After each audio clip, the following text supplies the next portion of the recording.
Sehgal Inter College, Kanwakheda, Sitapur. Admissions open for session 2024-25 for class 9th and 11th. Trained, highly qualified and experienced staff. Transport facility available. Value-based education system. Contact now for your children's bright future. Refined oil और process जैसे unhealthy oils ने तो जैसे पूरे market पर कब्जा ही कर लिया है, मगर अब आप इसकी चिंता ना करें, क्योंकि आ गया है वंश कोल्हू का प्योर सरसों कच्ची घानी ऑयल। लकड़ी कोल्हू मेथड से तैयार, ये है नेचुरल और हेल्दी भी। वंश कोल्हू प्योर सरसों कच्ची घानी ऑयल के साथ। वंश कोल्हू, तेल सही मिलेगा यहीं। नमस्कार, आप देख रहे हैं आई इंडिया और मैं हूं डॉक्टर पंकज सिंह गौर। लोकसभा के चुनाव में इस बार उत्तर प्रदेश में भारतीय जनता पार्टी के लिए माहौल इतना विपरीत था कि केंद्र के मंत्री हों या फिर राज्य के, दोनों को जनता ने हराने का काम किया। जी हां, लोकसभा चुनाव में उतरे केंद्रीय मंत्रियों में से 7 मंत्रियों को करारी हार का सामना करना पड़ा है। मोदी सरकार के ये मंत्री यूपी के सियासी भंवर में उलझ कर रह गए हैं। इतना ही नहीं, योगी सरकार के 2 मंत्रियों को भी करारी शिकस्त का सामना करना पड़ा। 4 जून को लोकसभा के सामने आए नतीजे किसी के लिए सबक तो किसी के लिए इतिहास बन गए। आइए पहले जान लेते हैं मोदी सरकार के उन मंत्रियों के बारे में जिन्हें पराजय का सामना करना पड़ा। सबसे पहले बात कर लेते हैं यूपी हॉट सीट अमेठी की। यहाँ भाजपा ने केंद्रीय मंत्री स्मृति ईरानी को फिर से मैदान में उतारा था, लेकिन इस बार स्मृति ईरानी को अपने क्षेत्र के मतदाताओं की नाराजगी का सामना करना पड़ा। उनको कांग्रेस प्रत्याशी केएल शर्मा से 1,67,196 मतों से करारी शिकस्त मिली। केंद्रीय मंत्री स्मृति ईरानी के पक्ष में 3,72,032 मत, जबकि कांग्रेस प्रत्याशी किशोरीलाल शर्मा के पक्ष में 5,39,228 वोट पड़े। आपको बता दें कि 2014 के लोकसभा चुनाव में भी स्मृति ईरानी को अमेठी सीट से राहुल गांधी के सामने हार का सामना करना पड़ा था, जबकि 2019 के लोकसभा चुनाव में स्मृति ईरानी ने राहुल गांधी से उनकी यह पारंपरिक सीट छीन ली थी। अब बात करते हैं चर्चित सीट लखीमपुर खीरी की। लखीमपुर खीरी लोकसभा सीट पर बीजेपी ने केंद्रीय मंत्री अजय मिश्र टेनी को तीसरी बार हैट्रिक लगाने को मौका दिया था, लेकिन अजय मिश्र टेनी को सपा प्रत्याशी उत्कर्ष वर्मा से 34,329 मतों से पराजय का सामना करना पड़ा। भाजपा प्रत्याशी अजय मिश्र टेनी को 5,23,036 मत, जबकि सपा कांग्रेस गठबंधन के उत्कर्ष वर्मा को 5,57,365 मत मिले। बता दें, केंद्रीय मंत्री अजय मिश्र टेनी 2014 और 2019 से लगातार 2 बार खीरी लोकसभा सीट से सांसद चुने गए। इस तरह मोहनलालगंज लोकसभा सीट पर केंद्रीय मंत्री कौशल किशोर को मतदाताओं का आशीर्वाद नहीं मिला।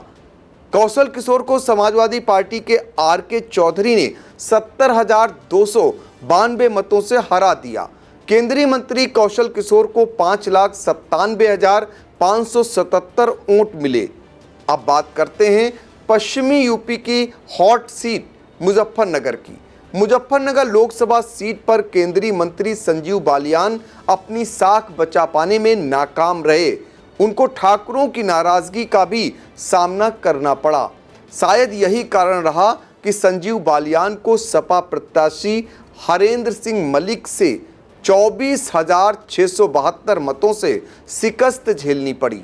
केंद्रीय मंत्री संजीव बालियान को 4,46,049 वोट मिले। संजीव बालियान 2014 और 2019 में इसी सीट से 2 बार सांसद रह चुके हैं। यूपी की चंदौली सीट पर उतरे केंद्रीय मंत्री महेंद्र नाथ पांडे भी अपनी सीट बचाने में सफल नहीं रहे। उन्होंने समाजवादी पार्टी के वीरेंद्र सिंह ने 21,565 मतों से मात दी। तीसरी बार लोकसभा का चुनाव लड़े महेंद्र नाथ पांडे को 4,52,911 वोट मिले। अब बात करते हैं अपने बयानों के कारण अक्सर चर्चाओं में रहने वाली केंद्रीय मंत्री साध्वी निरंजन ज्योति की।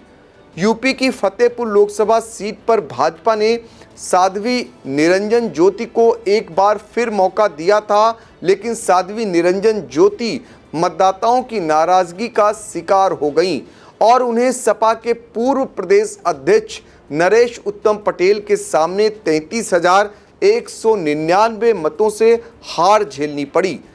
साध्वी निरंजन ज्योति को फतेहपुर लोकसभा सीट पर 4,67,129 वोट पड़े। इसी तरह यूपी की जालौन लोकसभा सीट पर सियासी मैदान में उतरे केंद्रीय मंत्री भानु प्रताप सिंह वर्मा का हाल रहा। जालौन लोकसभा सीट से 5 बार के सांसद बने भानु प्रताप सिंह वर्मा को जनता ने नकार दिया। उन्हें समाजवादी पार्टी के नारायण दास अहिरवार ने 53,898 वोटों से करारी शिकस्त दी। भाजपा के भानु प्रताप वर्मा को 4,76,282 वोट मिले। अब बात करते हैं योगी सरकार के उन 2 मंत्रियों की जिन पर भाजपा ने दांव खेला था, लेकिन वे भी अपनी सीट बचा पाने में पूरी तरह असफल रहे। राज्य सरकार के मंत्री जयवीर सिंह को मैनपुरी लोकसभा सीट से सपा की डिंपल यादव को 2,21,639 मतों से करारी शिकस्त झेलनी पड़ी। जयवीर सिंह को यूपी की हॉट सीट मैनपुरी से 3,76,887 वोट मिले। इसी तरह योगी सरकार के मंत्री दिनेश प्रताप सिंह पर भाजपा ने रायबरेली लोकसभा सीट से चुनाव लड़ाकर बड़ा दांव चला था, लेकिन रायबरेली सीट पर कांग्रेस के राहुल गांधी ने उन्हें 3,90,030 मतों से पटखनी दे दी। राहुल गांधी के सामने दिनेश प्रताप सिंह को 2,97,619 मत मिले। फिलहाल 2024 के लोकसभा चुनाव में यूपी की सीटों पर बीजेपी के लिए अप्रत्याशित नतीजे सामने आए। इनमें से जिन मंत्रियों को हार का सामना करना पड़ा, उनमें अधिकतर जीत की हैट्रिक लगाने से चूक गए। तो इससे आप अंदाज़ा लगा सकते हैं कि इस बार उत्तर प्रदेश में चुनावी हवा किस तरफ चल रही थी और भारतीय जनता पार्टी शायद इस हवा को समझ नहीं पाई।